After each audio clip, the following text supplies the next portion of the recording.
Welcome to Faster Please, the podcast, the audiovisual companion to my Faster Please newsletter. I'm your host, Jim Pethokoukis. My guest this episode is Andy Masley. Andy is an independent writer and researcher supported by a grant from Coefficient Giving, formerly Open Philanthropy, who does deep dives on AI, among other interesting things. Most recently, Andy's been writing a lot and at length about what's true and what isn't regarding data centers, writing that has generated considerable attention and I think has been a valuable part of the public debate. We had a really great chat. I think you'll enjoy it. Andy, welcome to the podcast. Yeah, thanks, James. Great to be here. Before we get into all things data center, or if you prefer data center, I'm not sure your preference. We're good with both. I just want to touch on a few of your many other really interesting, excellent writings. One essay that really struck me is one he wrote called AI as Art Curation, asking whether AI art involves real creativity. That mostly misses what's interesting about it. Now, I make AI images, my little AI images, for every essay using Midjourney, and I think they tend to, I'm biased. I think they tend to be pretty good, pretty interesting. I enjoy making them quite a bit, actually. But is there value in what I'm doing? Because some people say there's no value in what you're doing, and maybe you shouldn't be doing it all because you're taking jobs away from artists. Though I probably would not be, hiring artists to make images for my essay. What is the value in my effort?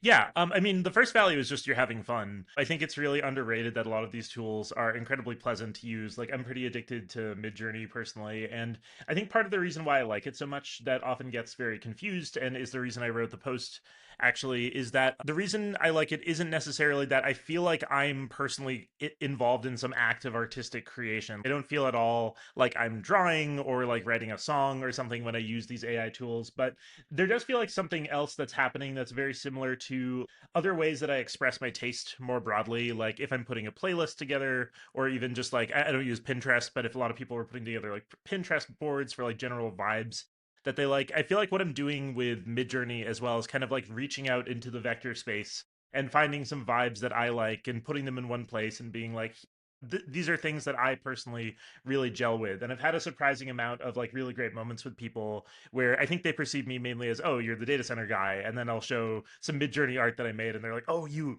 get this thing that I'm into too. And like that's really fun. And so my goal for that post was to basically say like, I think AI art is interesting because it's much more like curation than creation. And curation is separately just very interesting as an experience. And so that was the motivation for that piece.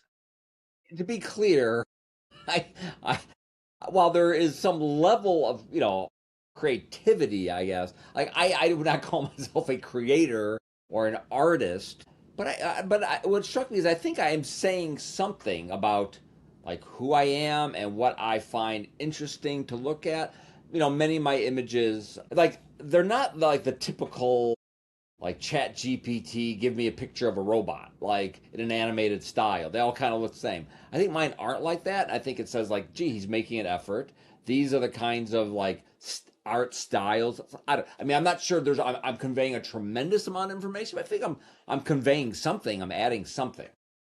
Yeah, and I think this is another point of confusion that a lot of people have about AI art because they're mostly exposed to, honestly, kind of like sloppy, like art that's made by people whose taste I just don't personally vibe with. Honestly, I had made this separate long list of just like, here are some AI images I've made that I've liked. And I think that actually changed a significant number of readers' minds about what AI art can do because like as soon as you see someone who's using Midjourney to create images that you are actually much more interested in and you find maybe more like subtle or just pleasant than the kind of slop that we're all exposed to on our timelines every now and then. I think that can really open people up and make them realize that these tools are actually much more powerful than they might expect. So yeah, I think that for people who haven't played around with Midjourney, especially, I'd very strongly recommend jumping on. There is more than one artistic style than like the default chat gpt image like Yeah. animated style, which is repulsive, frankly. Yeah, I hate it. Yeah, no, it's terrible. Yeah. I'm just going to quickly skip through a couple here. Another one, you wrote a great piece, and obviously I'm biased. I'm here in Washington D.C. about Waymo. I think a lot of us would love to have Waymo here. They've tested the car here. They're not actually, it's not legal. You still, I think, have to have a human driver in the car, kind of defeats the purpose. Is that, when you look at the problems getting that approved here, do you view it as purely kind of a, one-off Washington, the city bureaucracy? I, I mean, I'm sure that's a factor, but I also view it as kind of like a small front in the war against AI. Yeah, and this is definitely how it's talked about in a lot of places where DC a lot of times, at least by my reading, was kind of fitting the general pattern of other very blue cities where labor is very powerful. Basically, there are a lot of constituencies that are very anti-Waymo, not always in the best interests of the city either. You know, like there are a lot of people who will correctly see that, oh, like this is going to massively disrupt, say, the rideshare economy. Like I think that's just generally true. And even people in like public transit services who maybe correctly see Waymo as like the tip of a spear that is eventually coming for even like automated buses or trains or things like that. And I think that might be correct, honestly, but I also think that like in considering like the questions of whether to legalize autonomous vehicles, we need to mainly consider the interests of the people who are trying to get around the city. Like those are the main beneficiaries of public transit, and obviously like the jobs that public transit creates or that rideshare apps create are also important and a nice bonus, but I don't really think we need to freeze the city in amber to preserve those jobs forever, if that makes sense. And like a lot of these same arguments that are being used against Waymo, where it's like, oh, we can't sacrifice a single rideshare job. Like those are also arguments against like buses or bike lanes or similar things because like making better public transportation also lowers like rideshare usage. And so like I think a lot of the general debate about this was pretty confused for a while, but the situation's looking much better now in DC specifically. I think like Charles Allen specifically in city government has just made a lot of good decisions in the last month or two that have been pleasantly surprised by. This is incredibly parochial question to ask you. Like a year from now, am I going to be able to take a Waymo around the city or from a near suburb into the city? I wish I knew. I think it's going to be a while. I would expect at least a year, but I'm not sure of the specifics, honestly. And should I view this as just another concerning sign in our ability of a society to deal with what could be a very powerful general purpose technology and AI, and our ability to think like rationally about it rather than kind of have this knee jerk no job can be lost. We can have this incredibly powerful technology, great. It's going to do wonderful things, fantastic. Speed up economic growth, great, but God forbid it costs us one single that is the red line. And I worry that again, that there's more of that in our society than I had hoped for or I feared. Yeah, 100%. And I've definitely seen, like there were a lot of hearings in Boston about Waymo that I was also following where this would come up a lot, where it's like, oh, like any job lost at all is a complete travesty and we can't think about the upsides if this displaces even one rideshare worker. I think that's very strange. Like obviously I also want to give a lot of sympathy to people because, I really don't understand the long-term future of AI. I haven't really been fully convinced by any one economic story of it. Like one week I'll nod along to, oh, it'll create an additional 0.1% GDP growth and disrupt a few industries versus, oh man, maybe this will just actually be a huge problem for labor's relative influence over society or just people's ability to get jobs at all in the long term. I'm kind of a massive agnostic there. So I do want to give a lot of deference to people's broader concerns here, but I think when we're making individual trade-offs like this, we also just have to be pretty clear about where the benefits and drawbacks are. And while there are lots of industries that I would maybe worry about completely disrupting, like I have to say, the number of deaths involved in driving and also just like people's ability to get around very dense cities are both just so important for me as general problems that like I want to hand the robots this one before we like march forward. So yeah, there I'm just entirely gung ho on like let the Waymos have it. And this may help us kind of segue into data centers.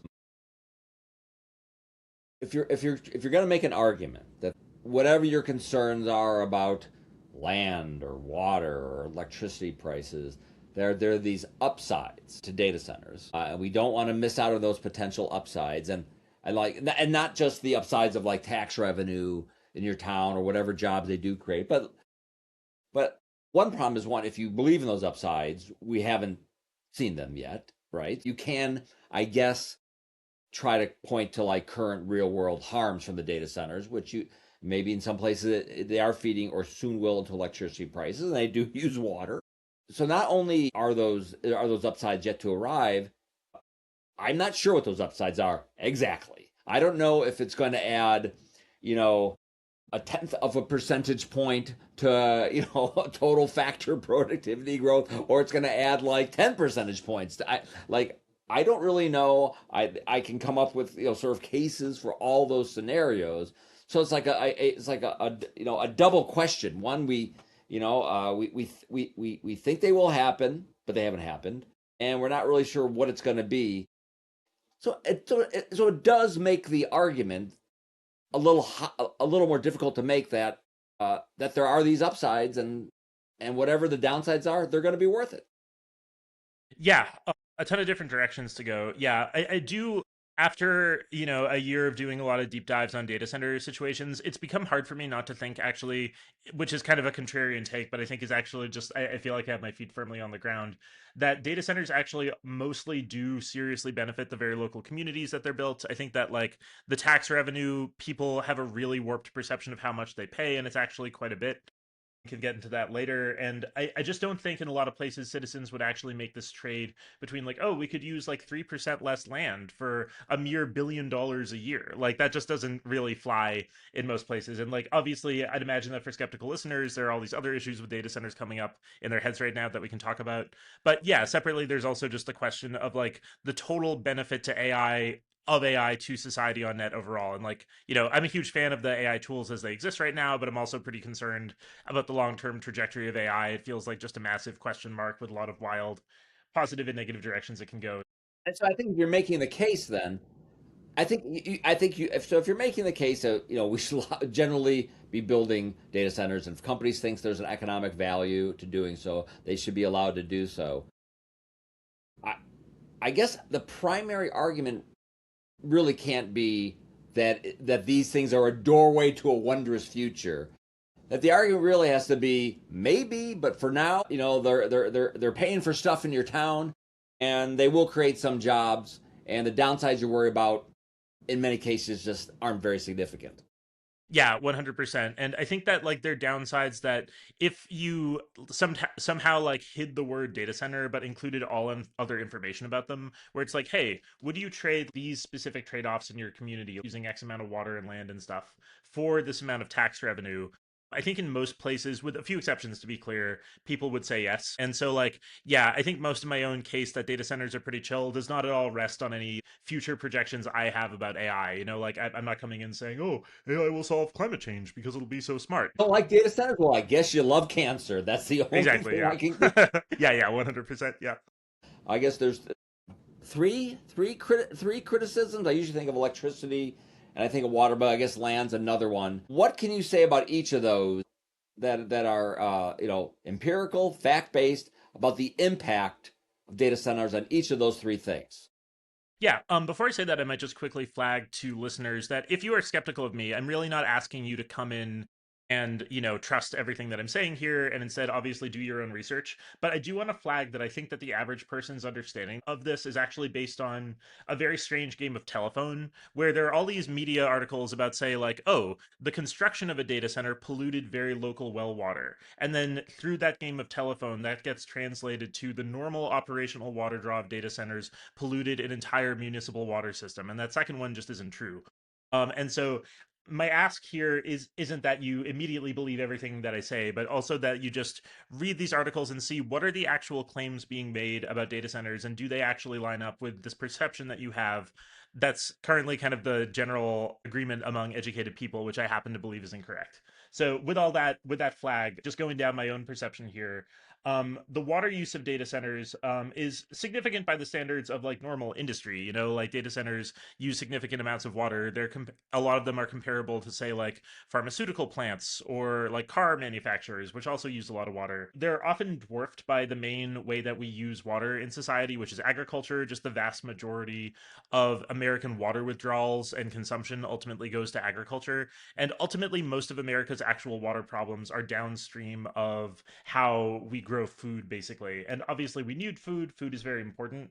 But this also means that we should expect most water problems in America to be involved with farms in one way or another. And so, like, the question is, how do data centers actually fit into our general water situation in America? And should we expect them to cause problems? And so, I'm trying not to do like a simple whataboutism thing where I'm not trying to say, like, oh, because farms are so much bigger, data centers are worse. Or data centers are fine, I mean, but the general scale of just how big of a difference there is between, say, data centers and farms is just so gigantic that it kind of feels like if you had like a budget of like $100 a day and you started spending an extra cent, like how much is that going to impact your total access to money, as an example? Like their comparisons do start to matter. And in my investigation so far, I haven't actually found a single place where the normal operation of data centers have actually harmed people's regular access to drinking water. And again, I'd imagine that people might have a lot of like, What, like you in know, the Southwest? Like, yeah, okay, maybe not right in the East or in the, I don't know, Washington State with wet play, but like I think like if it's gonna have an impact, we should for sure see it right like in Arizona.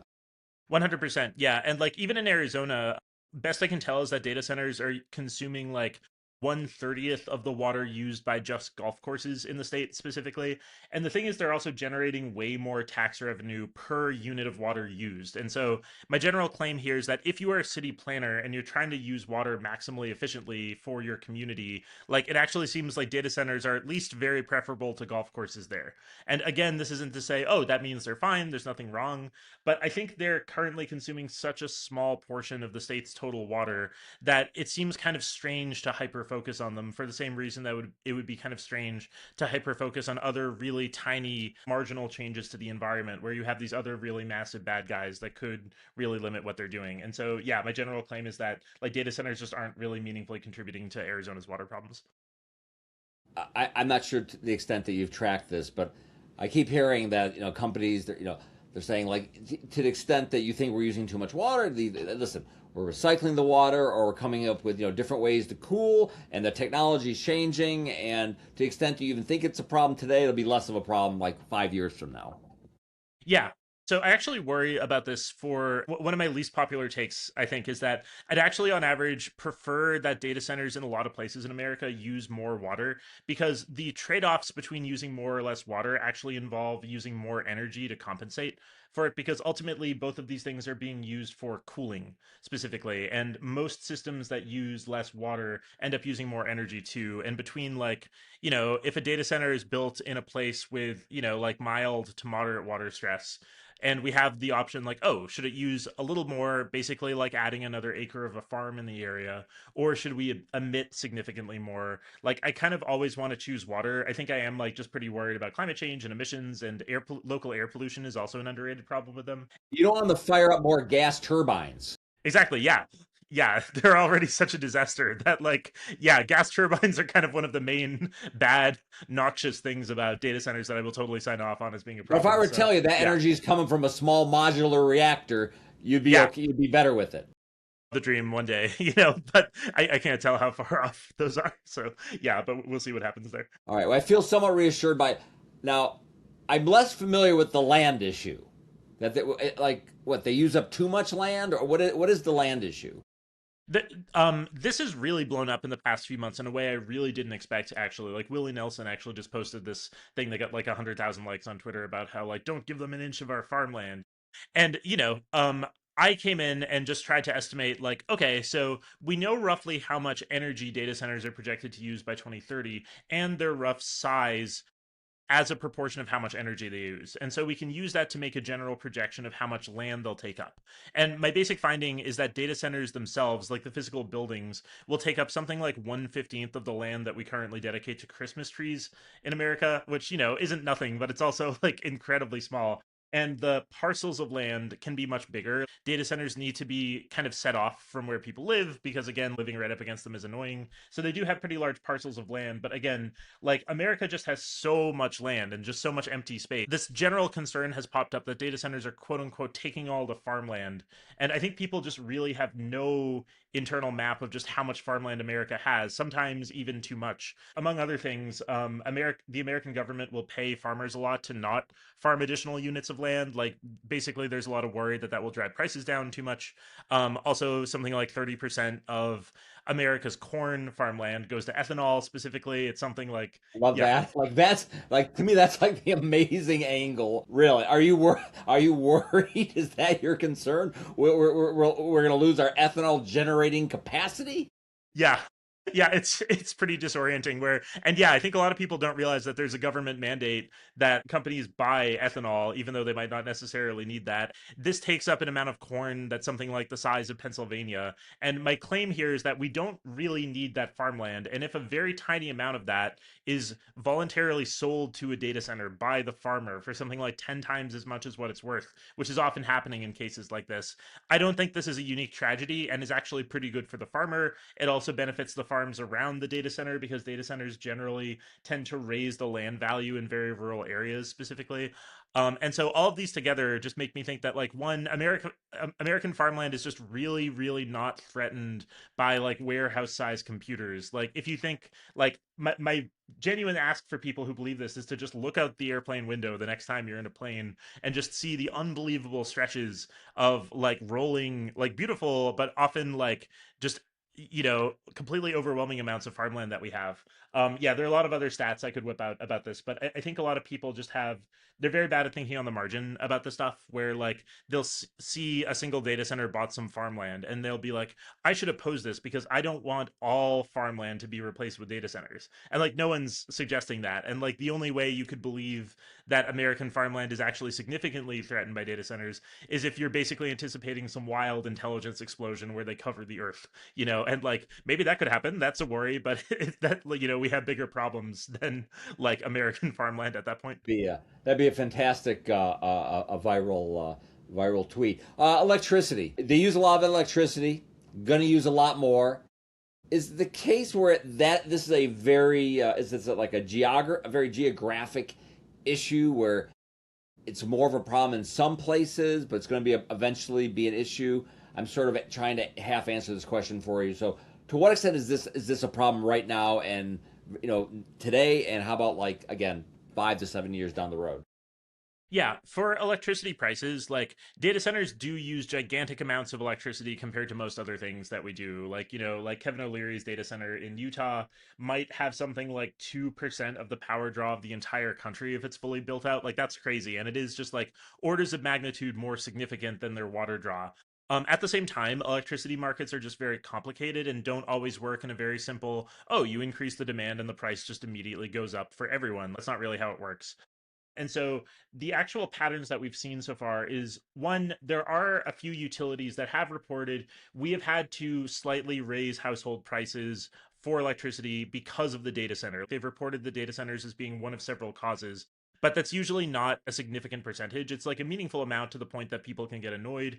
Then it kind of becomes a question of tax revenue and how much you're willing to trade off like additional utility costs for way more tax revenue. But I think the general pattern is way more confused than most people seem to understand. Like, in general, the Lawrence Berkeley National Laboratory had done the study a few months ago where they observed a general pattern where the places where the most new data center capacity exists are also the places where electricity prices have risen the least. And there's this weird kind of inverse relationship there. And there are a lot of different ways to understand that. Like, a very constant new load and demand can sometimes be really good for prices for the same reason. If a lot of people start going to a restaurant consistently, the restaurant can expand and benefit from economies of scale and maybe lower prices, etc. And there's a lot of intense confusion about this. I think maybe the single most confused stat that I've seen about this is there was a Bloomberg piece last September that claimed that there is at least one place in the country where a specific node in the electric grid, its wholesale prices went up by 267%, and it happens to be pretty close to a data center. And a lot of people misinterpreted that to mean that the general household price of electricity had gone up by 267%. Elizabeth Warren had actually put out a video where she said, if you live near a data center, your prices have gone up by up to 267%. And that's just completely confused. Like wholesale prices at very specific nodes just tell you almost nothing about what residents are actually paying. I could go in, it's kind of really complex and in the weeds, but that's an example of like this general game of telephone that's happening where all these facts are coming out about data centers. People kind of mangle and just slightly misinterpret them. And suddenly you get from like, oh, there's this one node where wholesale prices went up a lot to residents are now paying 267%. And like the whole debate is kind of just filled with these like weird results of this game of telephone that's happening with articles about it. If we're gonna keep building more, and I'm assuming we're gonna keep building more, they're gonna draw a lot of power. Again, might there be a more noticeable aggregate impact in the future, and like someone's gonna have to pay for that.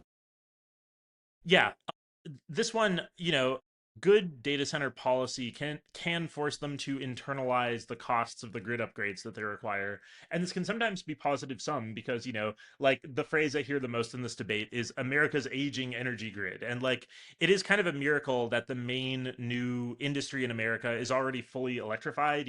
Like I've always been pretty interested in climate change. If you went back to college me and I told him like, hey, the main new industry in America in 2026 is already fully electric. We don't have to do this complicated engineering problem of converting primary fossil fuel use into electricity, I would have been like, that's pretty cool. That's neat. And also, a lot of data centers are just investing a lot in the grid overall. Like the top four hyperscalers make up something like 50% of all money spent on like private power purchasing agreements for renewable energy and stuff.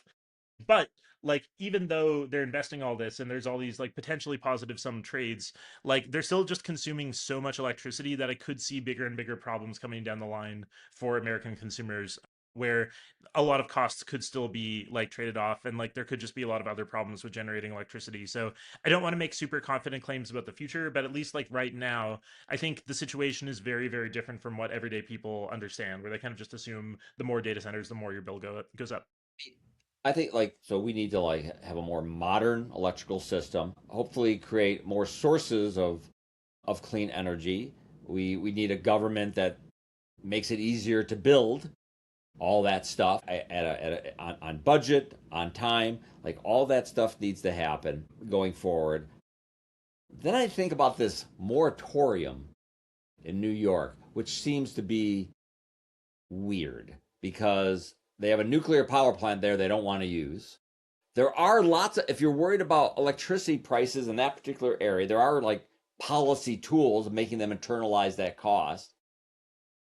It's hard for me to look at that moratorium and view that as a data driven, policy driven response to a problem more. And, you're not a political analyst, but like, I view that as like a purely sort of political really kind of a populist response to a public outcry and who wants you to do something about a perceived problem. So you're like, you want me to do something? I just did something, but not great policy.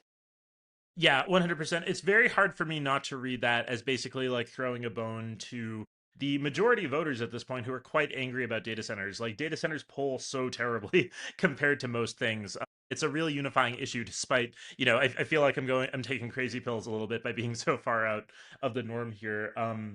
But yeah, the stated reason is that this is a temporary pause while we try to figure out good data center policy.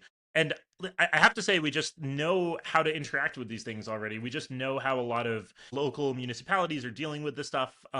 We know a lot about how they're taxed, basic ideas to regulate their energy um, and their water use and things like that. There's just a lot of information out there because there are a lot of data centers that exist. And like the difference is that these new data centers are larger, but that seems to demand much more of a case by case situation rather than, oh, a blanket ban on this stuff. I think that the cost is very real where I come from kind of a post-industrial forgotten area in central Massachusetts that's just not doing super well, and like I know that like my community and like communities around it could actually use a source of new tax revenue in general. And I think it's depressing that a lot of places this are going to miss out on that because I think of kind of confused overreaction to the general build out. But do you think that, I mean, you think like you have the facts on your side. You have the facts about water and land and electricity and those facts, as well as like again the revenue generated. Do you think that that is sufficient listen, people still may have a problem with AI because they're worried about the robots killing them or taking all their jobs, not necessarily in that order. But do you think that even though people may still have AI concerns, that the data center sort of vector for those concerns will turn out a year from now, 2 years from now, to have been a very kind of ephemeral issue? Yeah, I want to like be clear that I share those broader concerns and I'm very sympathetic. I think there's two things to say about this. One, I don't think that the data center backlash is actually a very effective response to AI's effects on society. There's just so much capital behind these that it's very likely that they'll be built somewhere in the world. Or off world, Andy, Yeah, or yeah, yeah. We'll off see. world? Yeah, yeah, yeah. You know, if like the net result of this is like Elon blasting a bunch of data centers into space, that's not going to be a big win for the environment for me. But yeah, so basically, like, I don't think that local data center NIMBYism is actually going to push the needle very much on the progress of AI. If that's your concern, pushing for good state and federal policy just makes a lot more sense. And also, like, you really don't want to push the data centers out of America because that makes them harder to govern by America. But secondly, I'm actually really unsure about like how much of this is actually based on people's reaction to AI specifically. My impression is that there are actually a significant number of anti-data center activists who are actually using AI tools quite a bit in their activism. And when I talk to people about this, like AI rarely comes up. Like I just find that the average person isn't really thinking about like the long-term societal effects of AI nearly as much as I would expect. And basically every single smart person in their lives have told them, "Oh, there are these monstrous new buildings that plop down, don't create any jobs, just radiate harm and sap your community dry. Do you want this in your community?" I think, regardless of how people feel about AI, they mostly just tend to say, no, that sounds very bad. Why is this happening? Why is this like strange anti democratic thing rolling over society? And I think they're missing out on the complexities of what data centers are actually like. I don't know. I personally just listen to a lot of town meetings and stuff, and I just don't hear the actual effects of AI on society coming up nearly as much as More I would like, I mean, expect. I tend to be very skeptical of activists about many issues that they sort of have a belief, and if something comes up that they can kind of throw at the wall and see if it'll stick, and if you kind of don't like AI, or you're kind of or a certain kind of environmentalist, or maybe you're not in love with capitalism.